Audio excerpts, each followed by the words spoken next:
Hello. Stop chasing money, chase problems and find the solution to those problems.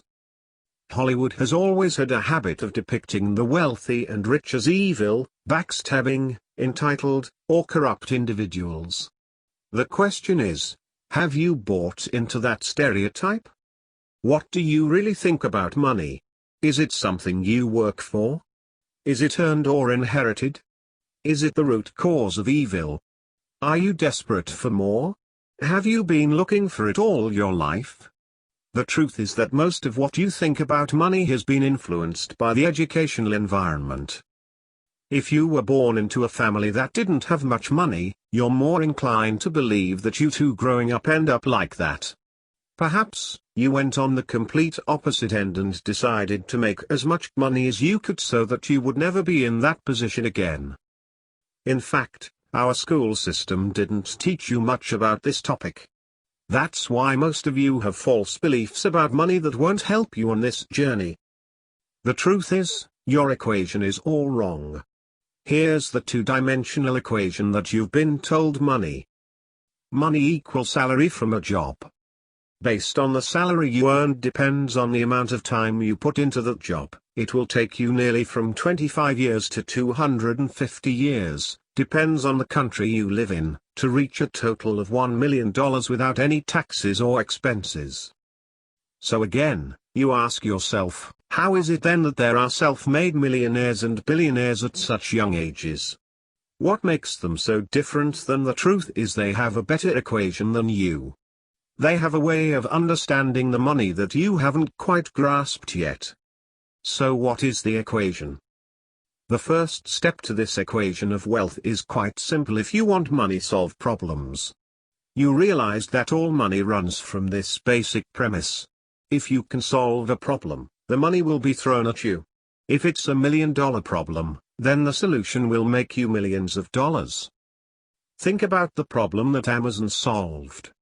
The hassle for going to a store, waiting in line, cheaper prices, etc., not to mention all other companies that Amazon owns, and the problem that those companies solved. People have to see the value in football in the first place for them to want to spend money on matches and merchandise. And if the market is a high demand for football, guess what happens to the players who are at the top of their game? They are paid generously for it. It isn't money that you should be looking for. You should be looking for problems, and more importantly the solution. Once you've found the solution, try to build your business around that. Listen to the market around you. What do people say they don't like? What do people say they wish existed? What frustrated them? What people think is inconvenient? Is that a problem that you can solve, or a problem that is worth solving? The final step of this equation to wealth is finding a scalable solution to the problem. Your solution needs to affect the magnitude of people. Starting a restaurant? That's not scalable. You're constrained to the local area and the footfall of the area, but a franchise, now that's more scalable. Is your solution a piece of software? Then that means once that software has been built, you can scale it infinitely online without needing to worry about things like production or shipping costs, as it's all done virtually. Good luck finding infinite scale with a job. But be careful. Does your solution require your time to make money? Don't get lost on this point. Automation plays an important role. The system and process will keep your business running like a smooth machine if implemented properly. If there is something in your business that you can outsource to somebody else or hire an employee to do it for you at a reasonable price. Tasking yourself with everything is a bad thing as much as you may think you're the best. There's someone out there that can do a better job than you. Once you've found a solution, it's your job to make sure the solution can be accessed by everyone in the market.